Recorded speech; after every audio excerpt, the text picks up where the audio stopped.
கற்றது உலகளவாகவும் கல்லாதது கைமண் அளவாகவும் இருக்கட்டும். Hello everyone, எல்லாரும் எப்படி இருக்கீங்க? நல்லா இருக்கீங்களா? இன்னைக்கு நம்ம பேசுகிற டாபிக் என்ன அப்படின்னு பார்த்தீங்கன்னா, ரீசெண்டாக இந்தியாவே திரும்பி பார்த்துட்டு இருக்கிற ஒரு பர்டிகுலர் கேஸ் வந்து அட்டுல் சுபாஷ் அவருடைய பர்டிகுலர் கேஸ் தான். இந்த கேஸில் தேடப்பட்டுட்டு வந்துட்டு இருந்த 3 பேரை அரெஸ்ட் பண்ணியிருக்காங்க. அந்த 3 பேரை அரெஸ்ட் பண்ணி ஃபர்தராக இன்வெஸ்டிகேஷன்ஸ் ஒரு பக்கம் போயிட்டு இருக்கு. என்ன ஆச்சு அப்படிங்கிற எல்லா விஷயங்களும் தான் இன்னைக்கு இந்த வீடியோவில் நான் உங்ககிட்ட பேச போகிறேன். ஸோ ஃபர்ஸ்ட் விஷயம், அட்டுல் சுபாஷ் அப்படிங்கிறவரை பற்றி புதுசாக இந்த வீடியோ நீங்கள் பார்க்குறீங்க அப்படின்னா உங்களுக்கான ஒரு சின்ன ரீகேப் நான் உங்ககிட்ட சொல்லிக்கிறேன். அட்டுல் சுபாஷ் அப்படிங்கிறவர் யார் அப்படின்னு பார்த்தீங்கன்னா, அவர் வந்து ஒரு டெக்கி, பெங்களூரில் இருக்க ஒரு டெக்கி. இன்னைக்கு அவர் நம்ம கூட இல்லை, இறந்துட்டார். ஸோ அவர் இறந்ததுக்கான காரணம் வந்து அவர் மேலே 8 பொய் வழக்குகள் அவருடைய மனைவியால் போடப்பட்டது. இந்த 8 பொய் வழக்கில் நான் உன்னை ரிலீஸ் பண்ணணும், நான் உங்ககிட்ட எல்லாமே எனக்கு ஃபுல்லாகவே உங்களை விட்டு போகணும் அப்படின்னா எனக்கு 1 கோடி ரூபா கொடுங்கன்னு சொல்லி அவங்க மனைவி கேட்டதாகவும், இது எல்லாத்துக்குமே எனக்கு நியாயம் வேணும்னு சொல்லி ஜட்ஜ் கிட்ட போகும்போது அவங்க என்கிட்ட 5 லட்சம் கேட்டாங்க அப்படிங்கிறதும், இப்படி எல்லா பெரிய பெரிய விஷயங்களை எடுத்து வச்சு அவங்களோட மாமியாரே வந்து நீ செத்துரு அப்படின்ற மாதிரி சொன்னதாக இருக்கட்டும்.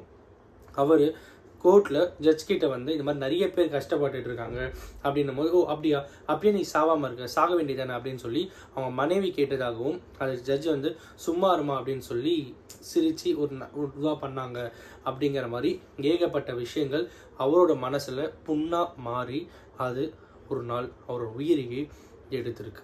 அப்படி அவர் இறக்கும்போது ஒரு டெத் சென்டென்ஸ் எழுதி வைக்கிறார், டெத் நோட் எழுதி வைக்கிறாரு. கிட்டத்தட்ட ஒரு 4 to 5 pages ஒரு எழுதி வச்சுட்டு ஒரு 1.5 மணி நேரம் வீடியோ போஸ்ட் பண்ணிவிட்டு அதுக்கப்புறம் அவர் இறந்தும் போகிறாரு. ஸோ அவர் இறந்து போன அப்புறம் அந்த 3 பேரை வந்து தேடுறாங்க. யார் யாருன்னு பார்த்தீங்கன்னா, அட்டுல் சுபாஷோடைய எக்ஸ் ஒய்ஃப் நிகிதா சிங்கானியா, அப்புறம் அவங்க ஒய்ஃபோடைய அம்மா, அப்புறம் அவங்க ஒய்ஃபோடைய அண்ணா, 3 பேரை வந்து தேடுறாங்க. பேசிக்காக இந்த பிரச்சனை எங்கே நடக்குது அப்படின்னு பார்த்தீங்கன்னா, பெங்களூர், உத்தரப்பிரதேஷ். பெங்களூர் தான் அட்டுல் சுபாஷ் அவருடைய ஊர், உத்தரப்பிரதேஷ் வந்து நிகிதா சிங்கானியாவுடைய ஊர். இவங்க சண்டை போட்டுட்டு எல்லாம் முடிச்சு அதுக்கப்புறம் அவங்க போயிட்டு போன ஊர் வந்து அவங்க அம்மா ஊருக்கே வந்து போயிடுறாங்க. அங்கே போன அப்புறம் அவங்க வந்து 3 பேருமே அப்ஸ்காண்ட் ஆயிடுறாங்க. இந்த இவ்வளோ பெரிய விஷயம்லாம் நடந்த அப்புறம் பெங்களூர் இருக்கிற போலீஸ் வந்து சரி 3 பேர் கஸ்டடி எடுத்து விசாரிக்கலாம் அப்படின்னு சொல்லி பார்க்கும்போது 3 பேர் அப்ஸ்காண்டிங். எங்கே போனாங்க என்ன ஏதுன்னு தெரியலையே அப்படின்னு சொல்லிட்டு அந்த ஒரு இடத்துல என்ன பண்ணுறாங்க, ஒரு நோட்டீஸ் இந்த மாதிரி வந்தால் வாங்க அப்படின்னு சொல்லி ஒரு நோட்டீஸ் ஒட்டிட்டு வராங்க. அதுக்கும் எந்த ஒரு பதிலும் இல்லாமல் இருக்குது. ஸோ இது ஒரு பக்கம் வந்து போயிட்டே இருக்குது. இன்னொரு பக்கம் வந்து எல்லாமே அவங்க வந்து ஒரு வாட்ஸ்அப் கால்ஸ் மூலியமாகவே வந்து ஒருத்தருக்கு ஒருத்தர் கம்யூனிகேட் பண்ணிக்கிறாங்க. நிகிதா சிங்கானி அவங்க அம்மா கிட்ட பேசுறதா இருக்கட்டும், அவங்க அண்ணா வந்து நிகிதா சிங்கானி கிட்ட பேசுறதா இருக்கட்டும், யார் பேசுகிறாங்க வாட்ஸ்அப் கால்ஸ் மூலியமாகவே வந்து பேசுகிறாங்க. போலீஸால் ட்ராக் பண்ணவே முடியல. எதனால இவங்க வந்து அப்ஸ்காண்ட் ஆனாங்க அப்படின்னு பார்த்தீங்கன்னா, அவங்க வந்து ஒரு ஆன்டிசிபேட்டரி பெயில் கோர்ட்டில் போட்டு வைக்கிறாங்க. ஆன்டிசிபேட்டரி பெயில்னா அரெஸ்ட் பண்ணுறதுக்கு முன்னாடி இந்த முன்ஜாமீன் அப்படின்னு பார்த்தீங்களா, இந்த பெயில் வந்து போட்டு வைக்கிறாங்க. இந்த பெயில் போட்டது வந்து இன்னைக்கு ஹியரிங்கில் வந்தது. ஸோ அந்த பெயிலுமே வந்து கிடைக்கல. ஸோ அது என்ன ஆச்சு அப்படின்னு பார்த்தீங்கன்னா, எல்லாமே ஒரு பக்கம் போயிட்டு இருக்கு.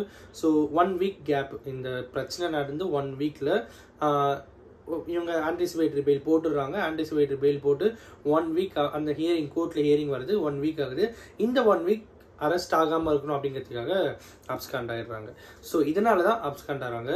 இவங்க அவங்களுடைய அம்மாவும் அவங்களுடைய அண்ணாவும் வந்து ஒரு பக்கம், நிகிதா சிங்கானி ஒரு பக்கம் சொல்லிட்டு 2 பேருமே வந்து பிரிஞ்சிடுறாங்க. ஹரியானாவில் ஒரு பர்டிகுலர் இடத்துல, ஓகேங்களா, ஐ திங்க் பிரயாக்ராஜ் நினைக்கிறேன், அங்கே வந்து இவங்க போயிடுறாங்க. இன்னொரு பக்கம் வந்து பிரயாக்ராஜில் ஒருத்தர் இருக்காங்க, இன்னொரு பக்கம் வந்து உத்தரப்பிரதேஷ்லேயே உத்தரப்பிரதேஷோட கேபிட்டல் சிட்டி, ஓகேங்களா, அங்கே இவங்க அவங்களுடைய அம்மாவும் அவங்க அண்ணாவும் போயிடுறாங்க. ஸோ 2 பேருமே 2 பக்கம் வந்துருக்காங்க. ஒருத்தர் கம்ப்ளீட்லி வேறு ஸ்டேட்டில் இருக்காங்க, ஒருத்தர் வந்து அங்கேருந்து அவங்களுடைய ஹோம் டவுன்லேருந்து 100 கிலோமீட்டர் டிஸ்டன்ஸில் இருக்காங்க. ஸோ போலீஸ்க்கு வந்து எப்படி கண்டுபிடிக்கணும்னே தெரியலன்னு சொல்லிட்டு பார்க்கும்போது அவங்க வாட்ஸ்அப் கால்ஸ் மூலிமா பண்ணுறதை விட்டுட்டு சடனாக அவங்க என்ன பண்ணாங்க பார்த்தீங்கன்னா, நார்மல் காலில் அவங்க அம்மாவுக்கு வேறு யாரோ ஒருத்தர் கால் பண்ண போய் டக்குன்னு கட் பண்ணிடுறாங்க. அந்த ஒரு செகண்டை வச்சு போலீஸ் வந்து இவங்க இருக்கிற ஸ்பாட்டை புக் பண்ணி அவங்க அந்த இடத்துல அவங்க இருப்பாங்கன்னு சொல்லி அங்கே போய் பார்த்து அவங்க வந்து ஒரு பிஜியில் ஸ்டே பண்ணியிருக்காரு தெரிய வருது. ஸோ அந்த பிஜியில் அவங்கள வந்து அரெஸ்ட் பண்ணுறாங்க. அங்கேருந்து நீ உங்கள் அம்மாவுக்கு கால் பண்ண அப்படின்னு சொல்லி அவங்க அம்மாவுக்கு நார்மல் கால் பண்ணி அவங்க வந்து ட்ரேஸ் பண்ணி அவங்களையும் ஒரு பக்கம் வந்து பிடிச்சிடுறாங்க. 2 பேர்கிட்டையுமே இன்வெஸ்டிகேஷன் போது விசாரணை போகுது. 3 பேர்கிட்டையுமே என்னென்ன ஆச்சு அப்படிங்கும்போது அப்பையும் அவங்க அரெஸ்ட் ஆன அப்புறம் சொல்கிற விஷயம் என்ன அப்படின்னு பார்த்தீங்கன்னா, என் மேலே அவர் வந்து தப்பாக நடந்தது உண்மைதான், அந்த மாதிரி எங்கிட்ட நடந்ததுனால தான் நான் அவரை விட்டு போனேன். அப்படி தான் அவங்க வந்து இவ்வளோ சம்பாதிக்கிறாங்க, அதாவது இவ்வளோ அமௌண்ட்டு கேட்டிங்க அப்படிங்கும்போது அவங்க என்ன சொல்கிறாங்கன்னா, அவ்வளோ சம்பாதிக்கிறாங்க அப்படின்னா லக்ஸுரியாக இருக்காங்கன்னா அவங்க கூடவே வாழ்ந்துருப்பேன், நான் ஏன் தனியாக வரணும், என் மேலே எங்கிட்ட அவங்க தப்பாக நடந்துக்கிட்டாங்க, நான் சொன்னது எல்லாமே உண்மை அப்படிங்கிறதுனால தான் நான் இங்கேருந்து வெளியே வந்தேன் அப்படிங்கிற மாதிரி திரும்பவும் அவங்களோட ஸ்டாண்டில் உறுதியாக இருக்காங்க அப்படிங்கிற ஒரு பர்டிகுலர் விஷயம் நம்மளால் கேட்க முடியுது.